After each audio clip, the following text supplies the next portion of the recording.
Hello students, कैसे हैं आप लोग। आप लोगों का मेरे चैनल फिजिक्स की स्ट्रीट्स में स्वागत है।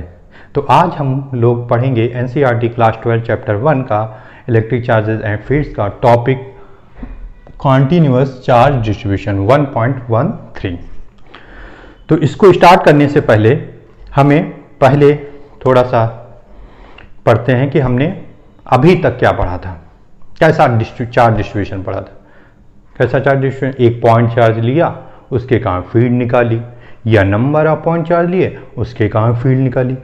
मतलब चार्जेस की लोकेशन को हम स्पेसिफाई कर रहे थे, भैया तुम यहाँ हो, तुम वहाँ हो, तुम यहाँ हो, और किसी पर्टिकुलर पॉइंट पर हमको इलेक्ट्रिक फील्ड निकाल लेते थे। या सिंगल चार्ज था उसके कारण इलेक्ट्रिक फील्ड निकाल ली। मतलब चार्ज क्या था, स्टैटिक था और उसकी पोजीशन स्पेसिफाई थी, लोकेशन स्पेसिफाई थी ओरिजिन से। वो देखते हैं क्या था डिस्क्रीट चार्ज डिस्ट्रीब्यूशन। जैसे एक आपने चार्ज क्यू लिया और उसके पॉइंट पी पर फील्ड निकाली, ईपी कितनी निकली थी, EP equals to K Q upon R square unit vector R. ये क्या था, एक चार्ज है, वो पॉइंट चार्ज है। ओके, सोर्स चार्ज भी मान सकते हैं इसको, और उसकी लोकेशन क्या स्पेसिफाई है, ओरिजिन से कर सकते हैं स्पेसिफाई। या नंबर ऑफ चार्ज सिस्टम ले लिया था, जैसे हम ले लेते हैं Q1, एक चार्ज का यहाँ, एक चार्ज यहाँ रखा Q1 और एक चार्ज। चलिए हम एनसीईआरटी वाला ही आपको फिगर बनाएंगे, क्योंकि जिससे आपको एक बार फिर से रिकॉल हो जाए Q1। तो उससे मान लिया पॉइंट पी, ये पॉइंट पी मान लेते हैं, ये डिस्टेंस है पॉइंट पी, इस पर हमको निकालना है। तो ये दो डिस्टेंस होगी, ये डिस्टेंस होगी और ये हो गई। ओके, एक और मान लेते हैं चार्ज Q4, क्या मान लेते हैं Q4। अब इसके कारण Q1, Q2, Q4 जो क्या है चार्ज, क्या है डिस्क्रीट चार्ज है, इसके कारण फील्ड निकाल लेते हैं, जल्दी जल्दी करते हैं। ओके, तो पॉइंट P है ये, इसके कारण बताइए कितनी Q1 के कारण इलेक्ट्रिक फील्ड किधर होगी, इधर E1 होगी, और Q2 के कारण क्या होगी, इधर E2। तो E1 और E2 के कारण पहले सुपरपोजिशन रूल लगा के E1 और E2 के कारण पहले रिजल्टेंट निकाल लेंगे। तो कैसा रिजल्टेंट निकलेगा, पैरेललोग्राम खींच लेंगे, एक पैरेललोग्राम, इसके पैरेलल में ये लाइन खींच ली और ये हमारा रिजल्टेंट निकल आया E1 और E2। अब Q3 के कारण फील्ड निकालेंगे। Q3 के कारण फील्ड जो निकलेगी वो क्या होगी, मान लिया ये क्या होगी E3, क्या होगी E3। ओके, तो E3, अब इसके कारण E3 और उसके कारण निकाल लेते हैं, इस रिजल्टेंट के कारण E3 और इसके कारण। तो इसके कारण क्या होगा, फिर एक रिजल्ट बना लेते हैं पैरेललोग्राम। तो ये हमारा निकला है, क्या निकला, ये निकला। अब ये क्या हुआ, ये किसका हुआ, E1 E2 का रिजल्टेंट से E3 का। अब किसका, Q4 से। Q4 क्या है, ऐसे, ये क्या है E4, क्या E4। अब E4 का इससे निकालेंगे, तो फिर हमने क्या बना ली, थोड़ा सा, ये हमारा रिजल्टेंट नेट इलेक्ट्रिक फील्ड आ गई। क्या आई, नेट इलेक्ट्रिक आई। तो इस प्रकार हम नेट इलेक्ट्रिक फील्ड, जो नेट इलेक्ट्रिक फील्ड का ग्राफ आ गया। अब समझ में आया कैसे निकालते थे, जल्दी जल्दी एक देख लेते हैं। तो E बराबर क्या लिखेंगे, EP बराबर क्या लिखते थे, E1P plus E2P plus E3P plus dot dot plus क्या हो ENP। ये जो कि सब क्या हैं, वेक्टर हैं, तो सब पर क्या लगाते हैं तीर। अब E1P कैसे लिखेंगे बताइए, क्या हो जाए, K Q1 किसके कारण है, Q1 के, दूरी क्या है R1P का whole of square, plus K किसके कारण है, Q2 के कारण, तो R2P का होल स्क्वायर, प्लस किसके कारण है इथे, तो Q3 प्लस किसके R3P का स्क्वायर, और plus dot dot dot plus क्या Qn अपॉन RNP स्क्वायर। यहाँ पर हमने यूनिट वेक्टर नहीं लिया, चलिए कोई बात नहीं, तो EP बाद में लिख देंगे। तो अब इसको कैसे लिखेंगे, टोटल ये समेशन में लिखा जाए तो K तो बाहर आ जाएगा, कोई दिक्कत नहीं, सिग्मा लिख देंगे। क्या लिखेंगे, Q1 Q2 Q3 ये बढ़ रहा है तो QI लिख देंगे, I कहाँ 1 से कहाँ तक जा रहा है बताइए, आई बराबर कहाँ से जा रहा है, 1 से क्यू एन तक जा रहा है, तो एन। ओके, तो क्यू आई हो गया। यहाँ पर क्या आर आई पी का होल स्क्वायर, और चाहे तो यूनिट वेक्टर में भी ऐसे आर आई पी लिख सकते हैं। ओके, तो ये ए पी निकाला था हमने। तो आप जल्दी जल्दी हमने ये भी समझ लिया कि electric field by the discrete charge distribution के कारण कितनी निकलती है। ओके, तो ये सब कैसा चार्ज डिस्ट्रीब्यूशन था, डिस्क्रीट चार्ज डिस्ट्रीब्यूशन।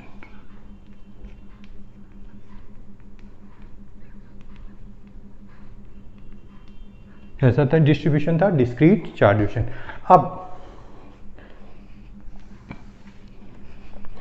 अब आइए, लेकिन बताइए क्या ये प्रैक्टिकली पॉसिबल तो है नहीं कि किसी बॉडी को हम चार्ज दें और वो किसी पॉइंट पर लोकेटेड हो जाए स्पेसिफाई, वो तो डिस्ट्रीब्यूट होगा। तो जब डिस्ट्रीब्यूट हो जाएगा तो हम स्पेसिफाई नहीं कर पाएंगे, लोकेट नहीं कर पाएंगे चार्ज कंस्टिट्यूएंट्स को। तो हमको उसके बॉडी के कारण कैसे फील्ड निकालें, क्योंकि हमें चार्ज की लोकेशन तो पता नहीं, तब वो डिस्ट्रीब्यूशन हमको कैसा होगा, कॉन्टिन्यूअस चार्ज डिस्ट्रीब्यूशन। यदि हम तो लिख लेते हैं, when a body is charge, when a body charge when a body the charges क्या हो जाएंगे, is distributed क्या हो जाएंगे, डिस्ट्रीब्यूटेड हो जाएंगे inside or on the surface of the body, on the body surface लिख सकते हैं, ऑफ बॉडी। सो इट्स मतलब चार्ज इस पे इनसाइड भी हो सकता है, आउटसाइड में डिस्ट्रीब्यूट हो जाएगा। So it is impractical to work, so it is impractical, तो ये इम्प्रैक्टिकल होगा to work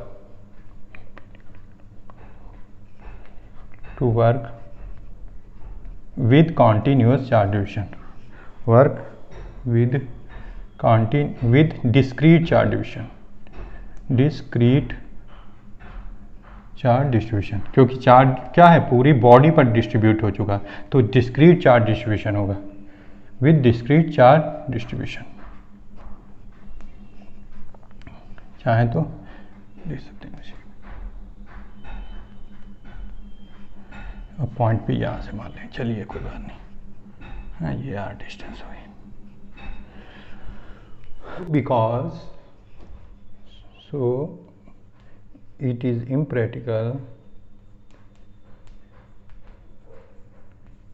impractical to specify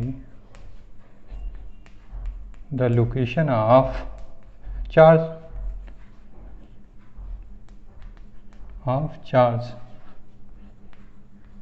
distribution, charge distribution in terms of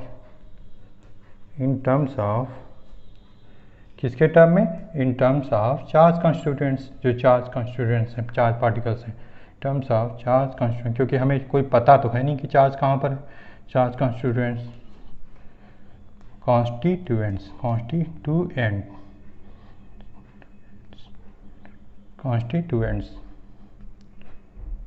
okay, तो हमें क्या लेना पड़ेगा, चार्ज कॉन्टिन्यूअस चार्ज है, सो we let charge distribution as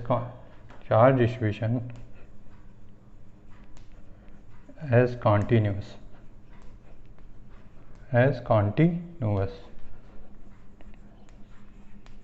this is known as continuous charge distribution. This is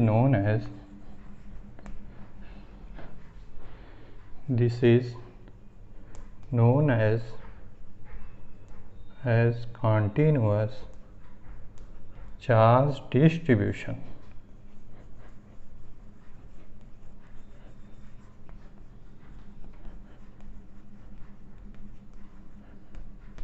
तो आप समझ में आए कि कॉन्टिन्यूअस चार्ज डिस्ट्रीब्यूशन क्या होता है और डिस्क्रीट चार्ज डिस्ट्रीब्यूशन क्या होता है। तो आपको इन दोनों चीज़ों से समझ में आ गया होगा कि what is continuous charge distribution and what is discrete charge distribution. तो अब ये जो कॉन्टिन्यूअस चार्ज डिस्ट्रीब्यूशन होता है वो कितने प्रकार से हो सकता है?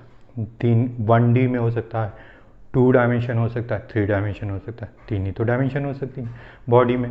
तो या तो 1D होगा, मतलब लाइन के अलॉन्ग होगा चार्ज हो, या मतलब एज ए वायर पर हम चार्ज दें, या सरफेस पर 2D में सरफेस होता है, सरफेस पर चार्ज हो सकता है, या 3D में वॉल्यूम में चार्ज हो सकता है।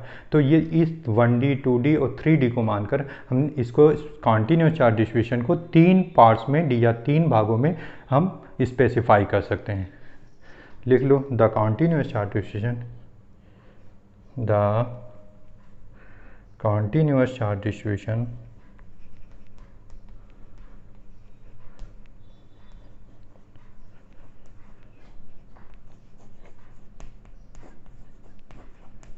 is specified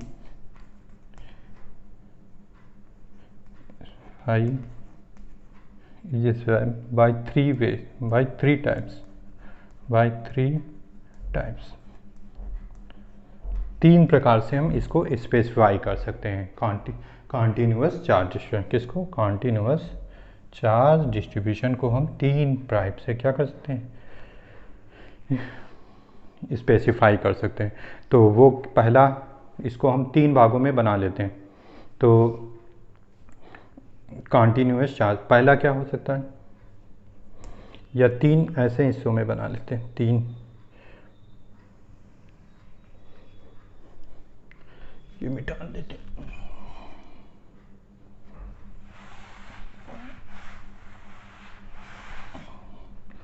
इसको भी मिटा दें, इसको भी मिटा दें।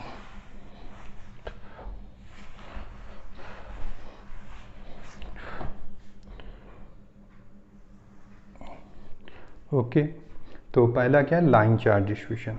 क्या है? लाइन चार्ज डिस्ट्रीब्यूशन, या यानी लाइन चार्ज डिस्ट्रीब्यूशन। कैसा? 1D में चार्ज डिस्ट्रीब्यूशन।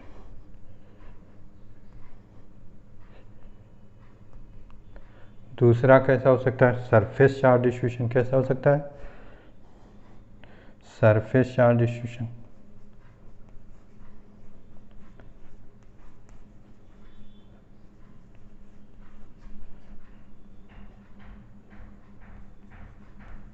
और तीसरा क्या होगा? 3D में, तो वो क्या होगा? Volume charge distribution.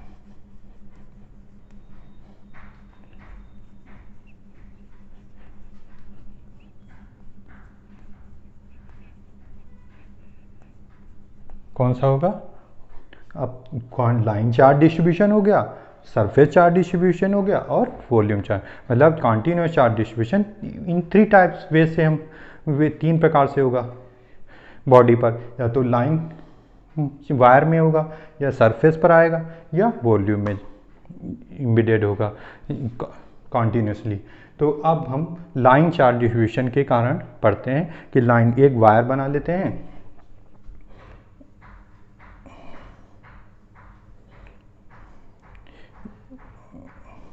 उस पर क्या है? प्लस, मतलब चार्ज है,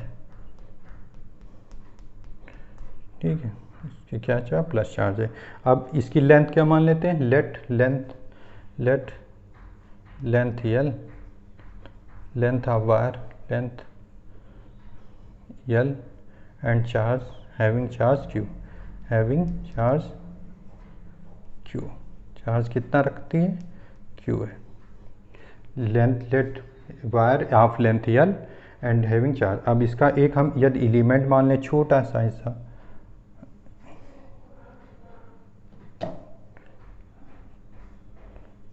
तो इस ये पूरे की लेंथ एल है, तो उसकी कितनी हो जाएगी? डेल्टा एल लिख देंगे, डेल्टा एल। और यदि पूरे पर चार्ज कितना है? क्यू है, पूरे पर चार्ज कितना है? क्यू है, तो इसके पर चार्ज कितना हो जाएगा? Delta Q.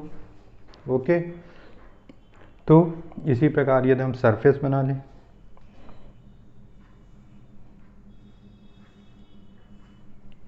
तो इस पर चार्ज है प्लस,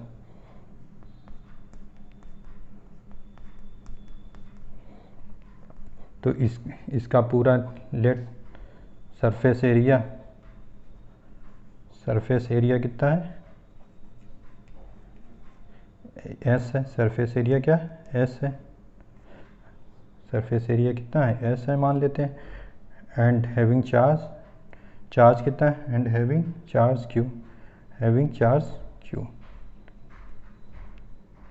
कैपिटल क्यू। तो इसमें यदि हम एक स्मॉल एलिमेंट मानेंगे तो उसका कौन सा होगा, वो डेल्टा एल की बजाय अब कितना हो जाएगा, डेल्टा एस। कितना हो जाएगा, डेल्टा एस। उस पर चार्ज कितना है, डेल्टा क्यू। ओके, इसी प्रकार हम एक वॉल्यूम में बना लेते हैं, स्फेयर टाइप का या बॉडी कोई बना लेते हैं। अब इसमें वॉल्यूम में एक क्या होगा,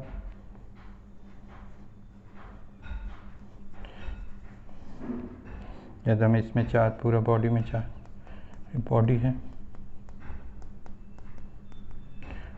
तो इसका कितना हो जाएगा, वॉल्यूम में है तो dV, और इसका चार्ज कितना हो गया, dQ। चार्ज क्या हो गया, dQ। Let the volume is capital V and having charge, let the volume of body is V, is क्या है, V, and having charge Q, charge कितना है, Q। इतना समझ में आ गया। अब ये लेंथ एक रिंग में भी हो सकती है, ऐसा नहीं है कि एक रिंग भी बना सकते हैं एज ए रिंग, उस पर भी चार्ज हो सकता है।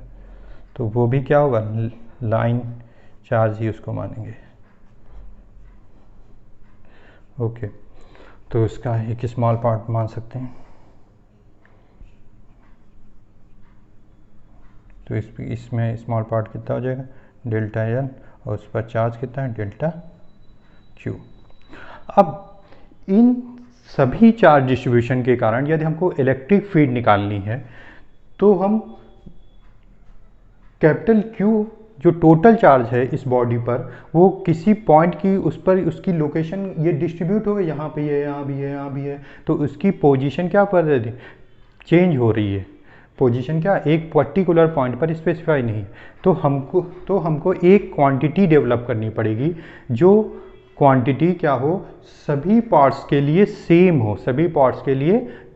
हो। तो इस कॉन्टीन्यूस चार्ज डिस्ट्रीब्यूशन में जब चार्ज कॉन्टीन्यूस डिस्ट्रीब्यूट हो जाता है तो हमको एक क्वांटिटी हम बनाते हैं जिसे कहते हैं चार्ज डेंसिटी। जैसे एक मास डेंसिटी होती है, जो क्या होता है, किसी भी बॉडी में जो डेंसिटी होगी वो क्या होगी, पूरी बॉडी में सेम होगी। जैसे वाटर का मॉलिक्यूल लो तो वाटर की छोटी ड्रॉप लो या पूरा टैंक लो, उस वाटर की डेंसिटी क्या होगी, सेम ही रहेगी।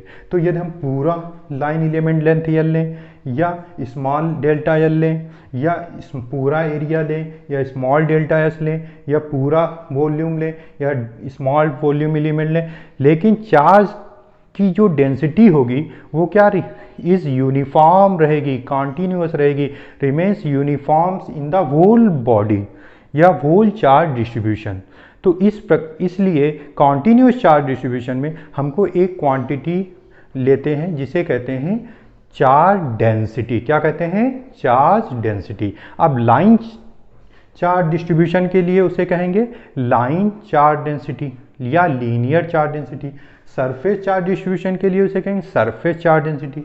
वॉल्यूम चार्ज डिस्ट्रीब्यूशन के लिए उसे कहेंगे वॉल्यूम चार्ज डेंसिटी। तो उस चार्ज डेंसिटी क्या होती है, अब हम लिख लेते हैं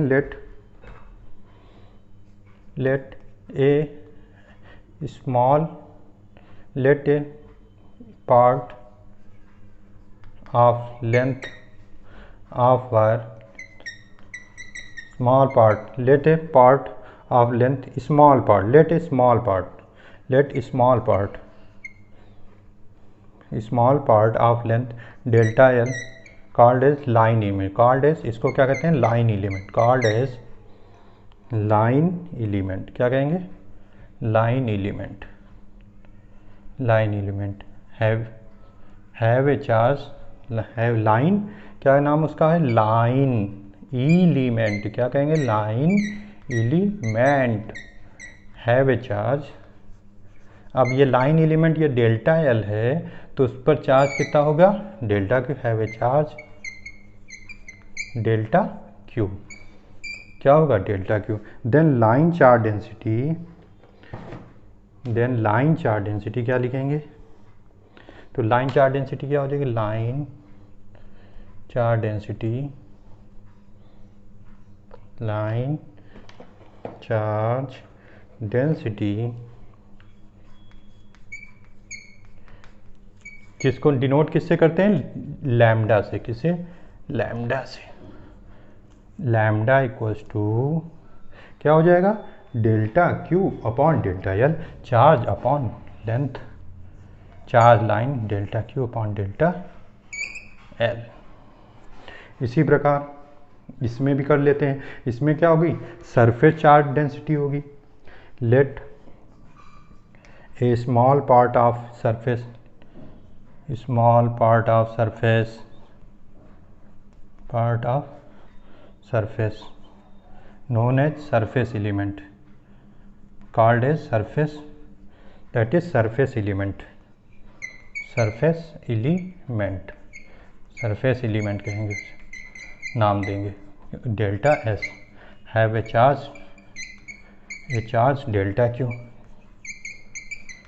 delta Q. Then surface charge density, surface charge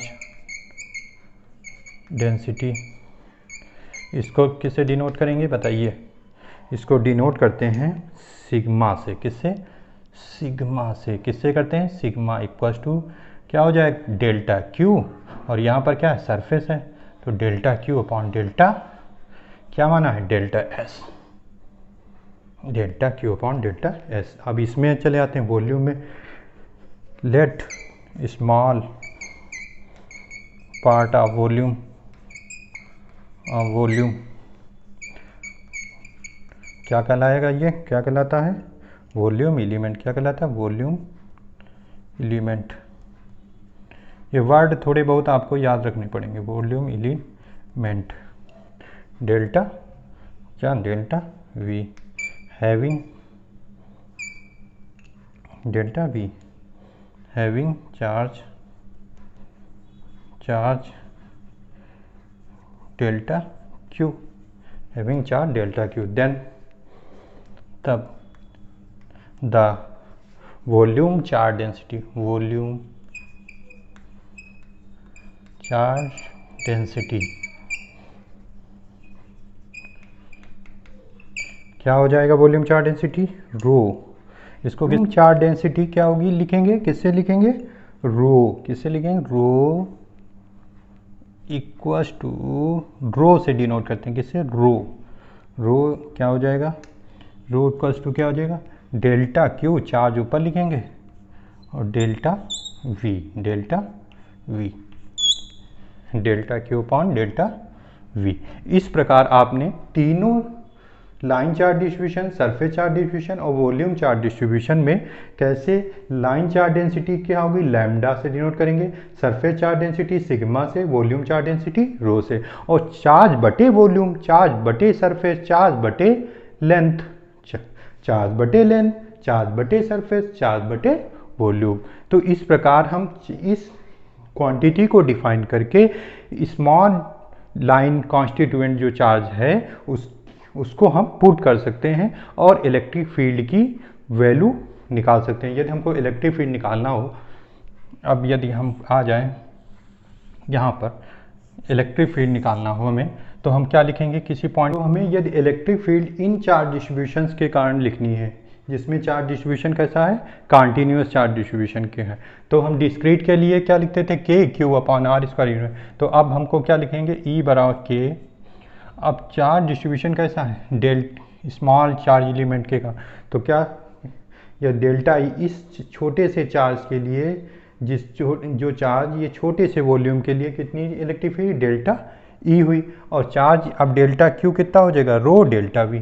तो यहाँ क्यू की जगह क्या लिख देंगे, rho delta V upon R square. Unit vector R. ये इस एक छोटे से पार्ट के कारण इलेक्ट्रिक फील्ड हुई। अब यदि हमको टोटल इलेक्ट्रिक फील्ड निकालना, the net electric field, the total electric field by body field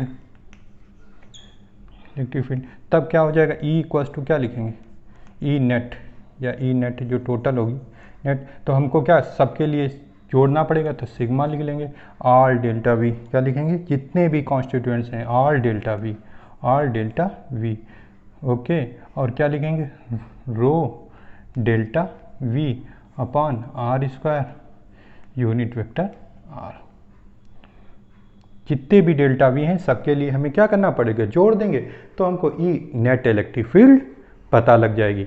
तो इस प्रकार जो कॉन्टिन्यूस चार्ज डिस्ट्रीब्यूशन होगा में हम इलेक्ट्रिक फील्ड निकालने के लिए जो टोटल चार्ज हो वो किसके टर्म्स में लिखेंगे, उसके वॉल्यूम चार्ज डेंसिटी के टर्म्स में लिखेंगे। ये सरफेस है तो यहाँ पर सरफेस चार्ज डेंसिटी लिखते, यदि लाइन चार्ज होता तो लाइन चार्ज डेंसिटी, तो यहाँ पर हम लिख सकते हैं डेल्टा क्यू, इसमें डेल्टा क्यू कितना आएगा, या लिखा जाए डेल्टा क्यू कितना आएगा, सिग्मा डेल्टा एस, क्या लिख सकते हैं, sigma delta S, delta Q आ जाएगा सिग्मा डेल्टा एस लिख सकते हैं। इसमें क्या लिख सकते हैं, delta Q rho delta we लिख सकते हैं, और इसमें क्या लिख सकते थे, डेल्टा क्यू तो लैम्डा डेल्टा एल। ओके, तो इस प्रकार हमने आज पढ़ा continuous charge distribution. I hope आप लोगों को डिस्क्रीट चार्ज डिस्ट्रीब्यूशन और कॉन्टिन्यूअस चार्ज डिस्ट्रीब्यूशन में अंतर पता लग गया होगा कि हमने कॉन्टिन्यूअस चार्ज डिस्ट्रीब्यूशन के क्यों लिया। ओके, तो आप हमारे चैनल को सब्सक्राइब करिए जिससे कि मैं आगे के भी लेक्चर्स अपलोड करता रहूं, और